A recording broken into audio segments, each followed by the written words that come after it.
నిరుద్యోగ యుద్ధం మొదలైంది. మళ్ళొకసారి యుద్ధం మొదలు పెడదామా? ఎందుకంటే గత టిఆర్ఎస్ గవర్నమెంట్ పైన యుద్ధం చేశాము. ఎందుకంటే ఉద్యోగాలు ఇవ్వలేదని. వాళ్ళు దొంగలంటే వీళ్ళు గజ దొంగలయ్యారు. ఇది ముమ్మాటికి వాస్తవం. 2 లక్షల ఉద్యోగాలు ఇస్తామని చెప్పి కేవలం 5,000 ఉద్యోగాలు మాత్రమే ఇచ్చారు తప్ప ఒక్క ఉద్యోగం ఎక్కువ లేదు. ముఖ్యమంత్రి గారు అబద్ధాలు చెప్తున్నారు.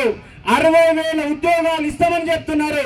60,000 ఉద్యోగాలు ఎవరు అంటే దాంట్లో 50,000 ఉద్యోగాలు టిఆర్ఎస్ గవర్నమెంట్ ఇచ్చినటువంటి ఉద్యోగాలు.